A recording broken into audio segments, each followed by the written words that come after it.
Welcome. Well, you're at home with Jim and Joy, and you are an important part of our EWTN family. And we're so delighted that you've welcomed us into your home. We certainly would love to hear from you, so send us an email with a question or a comment to jimandjoy@ewtn.com. Well, today our guest is Mary Stanford. She is a speaker, teacher, and writer on Catholic marriage and family life. She's the author of a new book, which I highly recommend, The Obedience Paradox, Finding True Freedom in Marriage. And I'm excited to hear why she wrote this book and what inspired her. This beautiful book is available at ewtnrc.com. Yeah. Obedience is just not a fun word. No, right? especially in this culture and at this time. And it gets carried into marriage and how people think about marriage. And you think of that Ephesians 5 passage, be submitted to one another out of reverence for Christ. And then it addresses the man, addresses the woman, addresses headship. You know, and so it's kind of like, well, what do you mean by obedience? You know, it's some rough thing that's coming down, you really don't want to do it, and you got to obey it, and that kind of thing, or women doormat, all that stuff that comes up inside the church as well as outside of the church. But when we rightly understand obedience, and this is what Mary's going to be sharing with us in the Obedience Paradox, who is the ultimate obeyer? Jesus, that he obeyed even unto death, the death of the cross. He obeyed. My food is to do the will of my Father. I come to do my, and the liberation. Our Blessed Lady, Mother. Mary, right? Mother Mary. And today is the visitation, the Feast of the Visitation of the Blessed Virgin Mary. Yes. And Elizabeth says to Our Lady, blessed are you who believed. I'm the handmaiden of the Lord. You know, I don't understand it all. Let it be done to me according to your word. How does that live its way out in marriage? Well, Yeah. The beautiful thing is, you know, when people hear that word obey, what it does is it breaks at our pride and our will, and there's resistance. It's like, oh no, it's, you know, Jesus said, I am the way, the truth, and the life. That's what Jesus said. We say to Jesus, it's my life, my truth, my way. And so we don't want to obey. We don't want to surrender. We don't want to believe. But when you love, you obey. Amen. When you love from a pure heart, obedience is, you just want to. It's not like you have to, you just want to, because you want to be a pleasing bride, you want to be a pleasing spouse, you want to be a pleasing child of God. And the Lord brings that to us. It's about hearing, and she'll unpack that, our guest today. But to truly hear and to live your life the way you were ordained to live it. We'll be right back. Plenty more to come. Don't go away.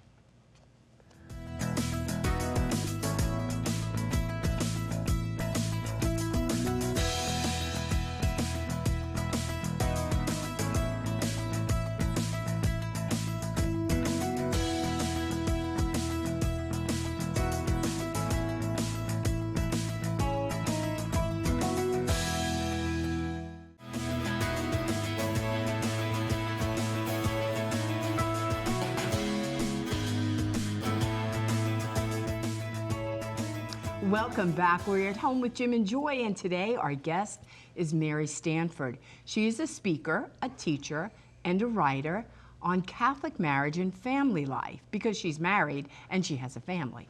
She's the author of a new book called The Obedience Paradox, Finding True Freedom in Marriage. And this beautiful book is available at ewtnrc.com. Well, Mary, we are so excited to have you. And I want you first to tell our family a little bit about yourself, all of your gifts and talents, and who you are. And then what inspired you to write a book, a very controversial book on obedience? Who writes that? Is it going to be a bestseller? How is that going to go? I guess we'll find out, right? Well, thank you for having me. Again, as you mentioned, I guess I'll lead with, I am a wife and mother. I've been married for almost 23 years. I have 7 children. But one gift in my life is that I'm married to a college professor. And being at Christendom College, I've had the opportunity for about 17 years to come in and teach a course each year, because my own background is in studying philosophy and theology, and John Paul's theology of the body in particular. And so I've had this ability to sort of keep that part of my brain alive while I am nurturing this family. And so I feel that why would I choose this topic? Right. Maybe I'm a glutton for punishment. It's definitely a topic that raises eyebrows and sort of, I think, maybe causes some people to wonder, there's so many problems in the world today. Why focus on something that is so sort of distasteful as talking about obedience in marriage? And but I'll tell you, I think that I'm going to dig my heels in a little and say that really the elephant in the room with so many of the problems in our culture is the family, right? And the marriage that is supposed to ground that family.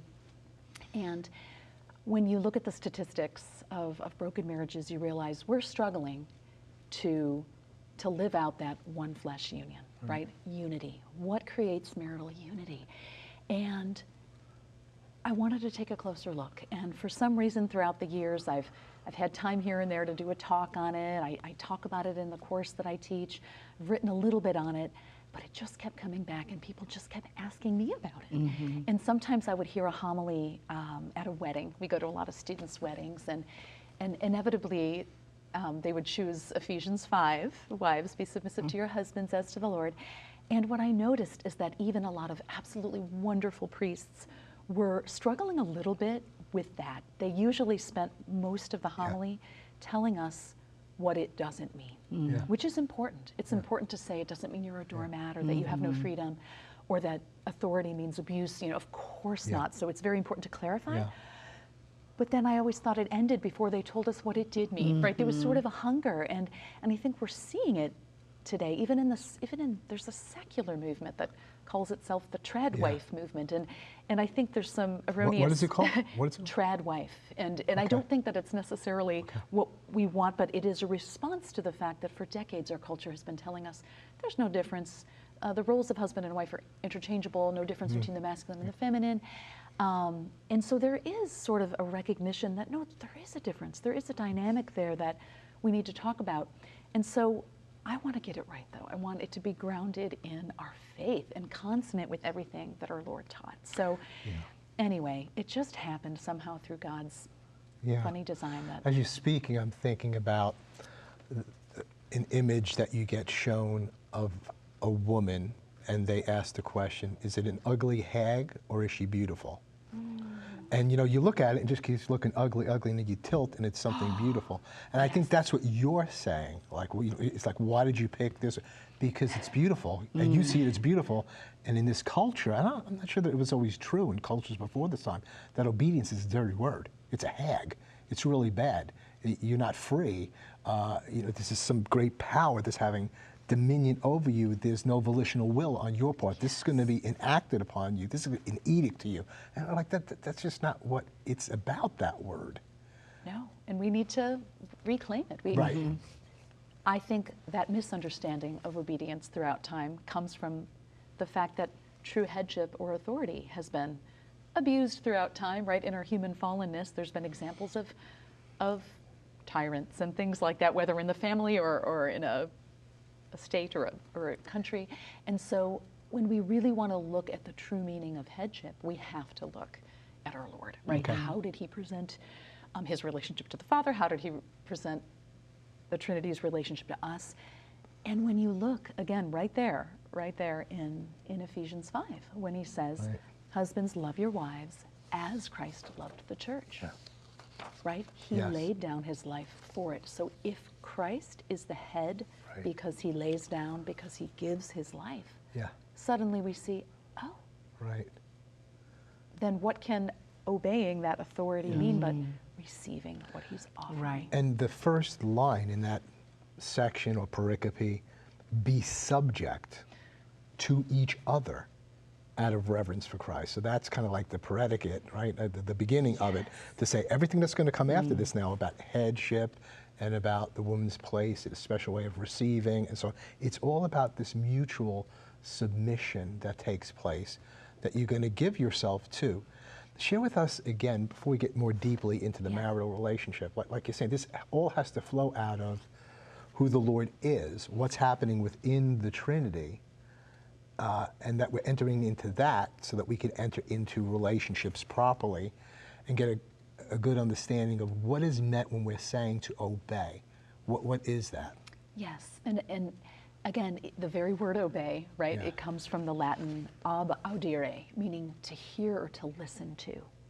And I think sometimes that can cause us to pause for a minute because many people think obedience means, oh, being a Right. mindless slave, right? Not being free. We connect it to a lack of freedom, when as a matter of fact, only a free creature can Yes. decide to hear something and to accept it. Yeah. You know, we talk about doggy obedience school. That's not true obedience. Animals operate by instinct, right? And we sometimes have to recondition them and train them. We sometimes talk about the planets obeying the laws of nature, but they can't disobey, Yeah. right? A non-free creature can't disobey any more than they can obey. So we use the word sort of in the wrong way. True obedience is something that only a free creature can say, I'm going to listen to that, Yes. and I'm going to receive that. Right? When Our Lady says, let it be done unto me according to your word. She has listened to what has been offered to her, Yeah. and she receives it. She freely embraces She it, trusts. Right. and she trusts. But the beautiful thing in the beginning of your book where, you know, I read that and I thought, but she trusted, she believed, but she knew him. She knew him. So when he was asking this of her, it was coming from a great place of love in her, that it was going to be, yes, Lord, like whatever you ask, let it be done unto me. Like, I love you. All right? I mean, and that's, and sometimes we get Mary's obedience, but before Mary's obedience is her love and knowledge of God, right? Yes. I mean, And and that's why we do that in marriage. I would never choose to intentionally hurt Jim. I would never choose to intentionally hurt him. Have I hurt him? Yes, but I didn't intentionally mean to do that. There was no evil intent to say, I'm just going to disrespect and disobey and dish God, dish Jim. You know what I mean?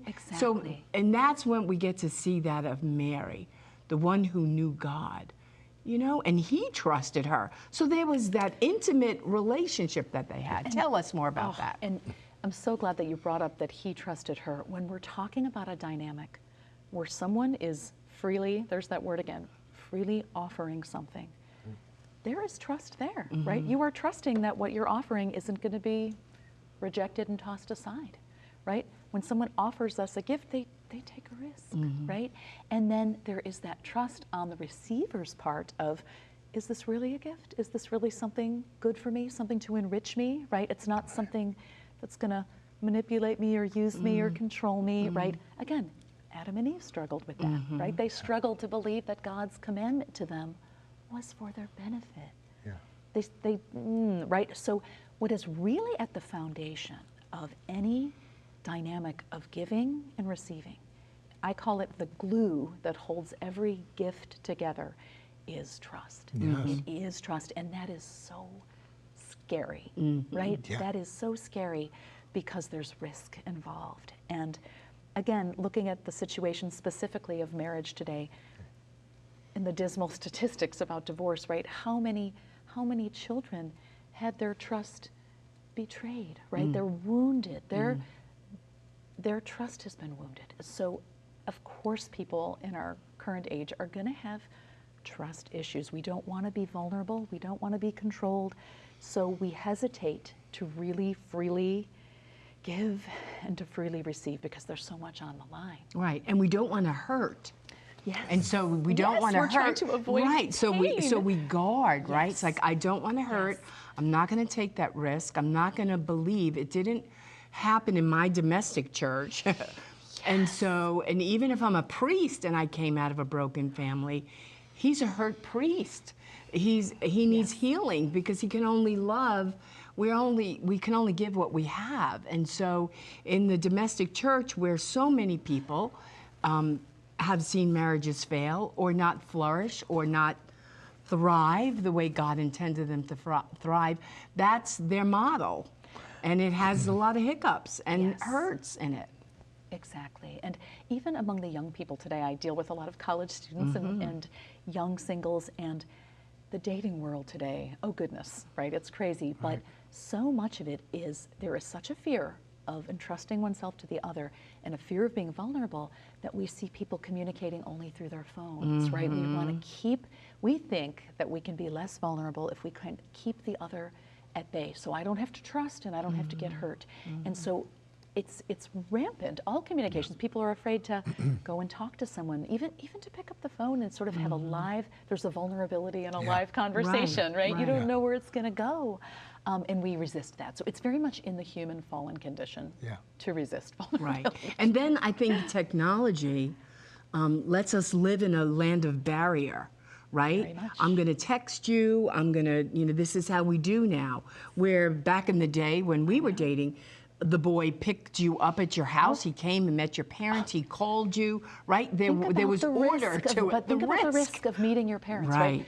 And that God designed us to have those kind of interactions. You had to be willing to walk up to the front door and maybe face that dad that was looking you up and down, because it showed that if you were too afraid of that, well, then you weren't worthy, right? So there's these natural things that they used to come more naturally, right? Because we didn't have the capacity to avoid them through technology. But it's all about facing these little risks. You can't take the big, lay down your life risk of marriage until you've taken a bunch of little risks, right? That builds up. So I think definitely that the fear that runs deep in our fallen race, right, of vulnerability and risk is what's keeping real union, real communion, real intimacy from taking place.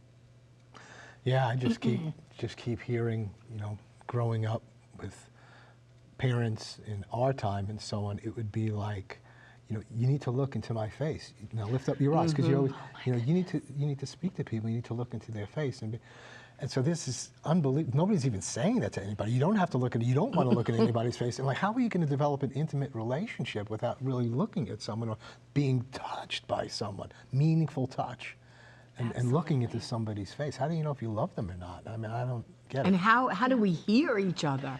How can I hear you if I'm texting you and where we have all these barriers? Right, it's that barrier. And so even in a home where there is a stable marriage and you're making an attempt to be a healthy family, this is giving us, it's eroding our capacity to really experience community at the deepest level. So now, bring it into the natural law and the teaching of the church in terms of this giving and receiving. And how that's done. Are you really saying we're different? Like a woman's different than a guy in terms of the way she receives or the way we speak? Tell us. Yes. What's happening? And so certainly it would sound strange to say that somehow the man gives and the woman receives and never the twain shall meet. But I would argue that actually we both give and we both receive, but we do it in distinct ways. And in my book, I bring in a lot of the insights of Edith Stein, who is now St. Teresa Benedicta of the Cross, but a brilliant philosopher who spoke a lot about, she was always teaching on women's education, so she had to really think, she dared ask the question, what is a woman? And does she have special needs? Does she have special gifts? Does she have special wounds even that need tending? And really, based on, again, one of my favorite topics is the theology of the body.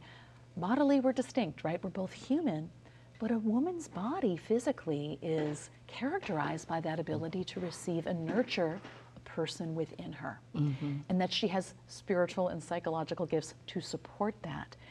A man's body is made to not do that, but rather to, in a sense, act on the world beyond himself, right? We nurture within, they act on the world beyond themselves. And that distinction really plays out in our self-image.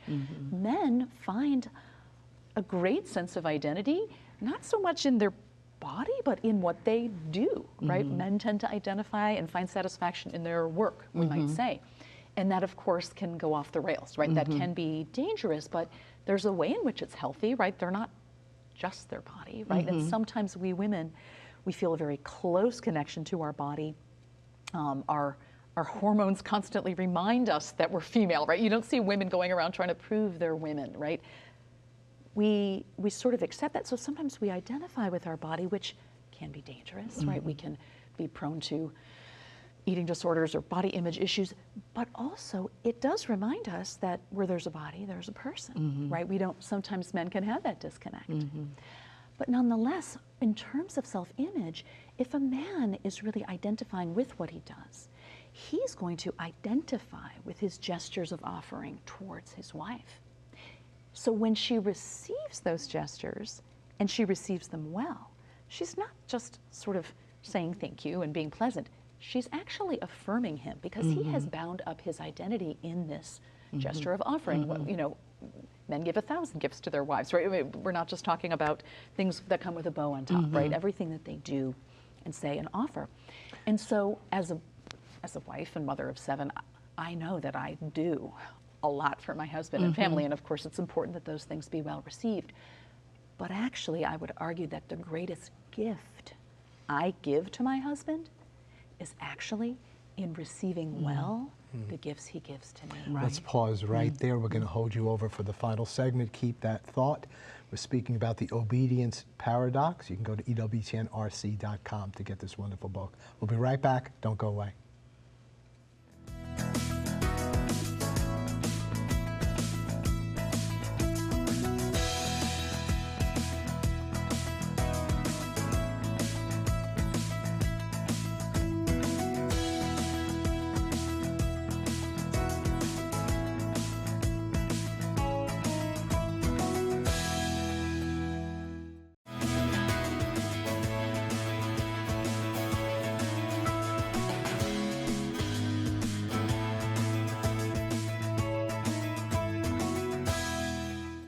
Jim and Joy, and we're having a beautiful conversation with Mary Stanford, and she's authored a book called The Obedience Paradox.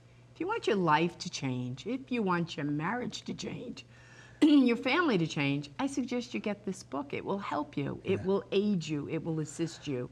And the power of the Holy Spirit, it will transform you. Amen. And this book is available at EWTNRC.com. Mary, we only have a couple of minutes left, but I want you to continue the conversation that we were having about giving and receiving, and how uniquely a man gives, and what does he give, and is it giving of himself? How do we receive that? How does a woman give uniquely? Right, and so because a husband does tend to, a man tends to, he has this emphasis on sort of identifying himself with his actions. And again, that can be dangerous, right? Because if he fails all the time, you don't want him to, you know, he shouldn't be crushed by that. That's actually a feminine gift to say, no, you are distinct from your actions. Right. That's a way in which, and we can talk about that more, but when what he offers his wife, when he's giving her his best efforts, right? And she receives those things well, she's actually affirming him to the core. That is the way he experiences love. And you could say it's gratitude or appreciation, but a synonym for that might be respect. Yeah. And it's very interesting because when St. Paul, in his letter to the Ephesians, when he sort of wraps it up, he says, so husbands love your wives and wives respect your husbands. And that might sound a little like, well, don't wives have to love their husbands? You know, isn't that part of the call? But I think that in many ways, respect is synonymous with love for a man. Whereas a woman tends to experience love in the form of a gift. She wants a gift to be given to her, right? She's a receiver. She receives persons. She longs for relationship. And so she longs for the signs of relationship that gifts are. And so she feels affirmed when he gives to her. He tends to feel affirmed when what he gives is well received. So it's in the same dynamic of giving that deepest affirmation takes place. So certainly he should show respect for his wife, and she should be willing to give him gifts, but there's something about an affirmation according to that natural difference that really echoes. Yeah. And we teach a parenting class, and we've done premarital counseling. We would say his number one need from you is respect. And your number one need from him is security. And he's going to bring that to you. He's going to make you feel secure. He's going to provide for you. He's going to protect you, right? And then you're going to respect him back. And that's his number one need. So don't be disrespectful in ways that women can be disrespectful. Well, and I talked to a marriage counselor, and he said of the hundreds of couples that he had counseled, not a single husband felt respected. Now that absolutely doesn't mean he didn't do something that you know elicited that, but it does mean that if there is a lack of respect being experienced, it's a warning sign, right? Yes. That something isn't being fulfilled in there. Well, thank you so much. I'm so glad we have tomorrow. Thank you for this wonderful book, The Obedience Paradox. Thank you for reminding us, because this is here. This is written on who we are as male and female and in relationship with the Lord, who desires that we obey so that we can come into the fullness of who we are in Him. So God bless you, and God bless all of your loved ones. Keep it on EWTN. Bye now.